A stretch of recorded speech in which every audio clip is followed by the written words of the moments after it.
Hakuna matata, hakuna matata, baby no wahala. Hakuna matata, hakuna matata. Hey! Bye! Hi guys, welcome back to Tari's kitchen, and today we are making jollof rice. Yes, guys. Oh my life. So as you know, I'm a chef at work, and I asked this lady at work who's Nigerian to help me or to teach me how to make jollof rice. But the tips that she taught me, and before everyone comes for me from the West, yeah, is I know people use, like, maybe majority uses long grain rice, right?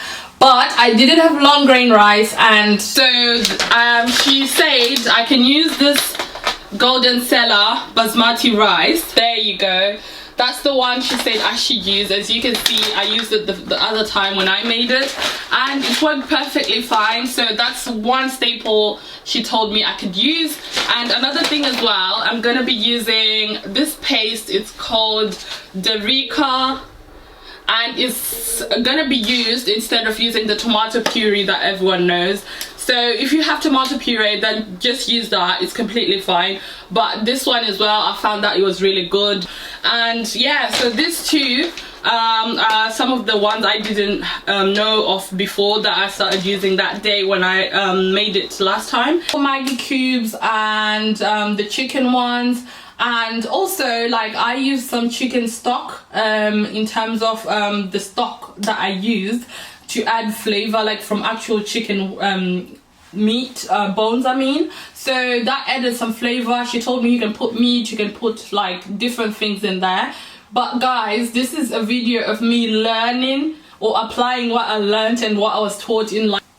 So don't come for me because I'm not teaching you guys, as you know it already. The one I'll be making today, yeah, I don't eat spicy food because I get ill. So I'll be using one Scotch bonnet. Even that for me was spicy.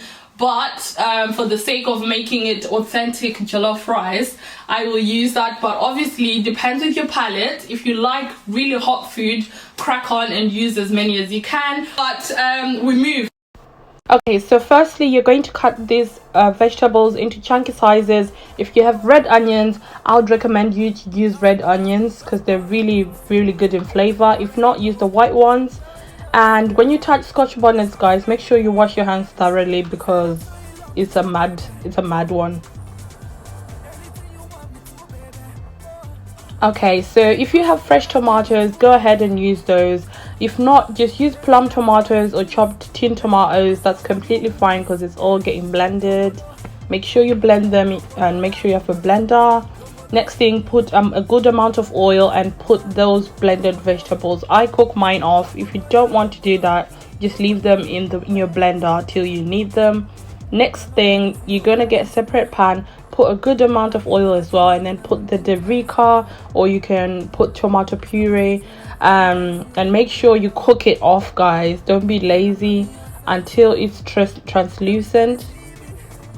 Okay, you don't want any bitter taste. And then cut another onion and then add it to the tomato puree or the Derica paste, and then just keep checking the other sauce if you do decide to cook it off, because I didn't want any bitter tomato taste. I hate that.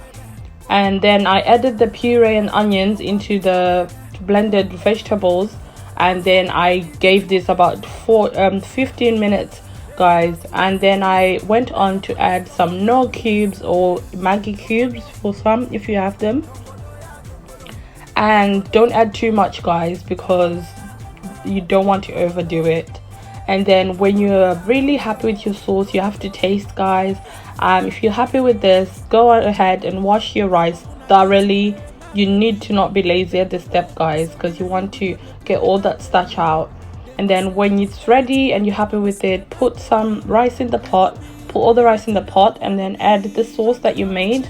Make sure it's proper emulsified in.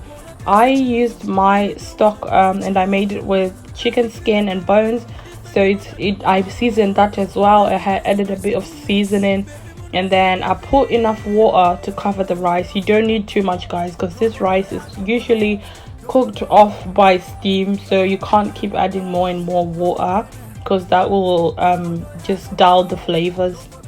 And then if you want bay leaves as well, you should add them at the beginning so they can proper infuse into the flavors, into the rice.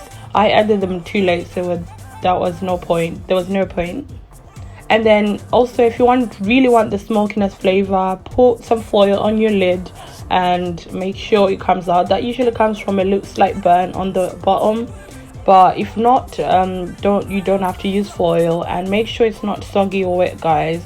And yeah, that's what I did, guys. I think I did well. So please like, comment and subscribe. I'll see you later. Bye. Sweetie potato.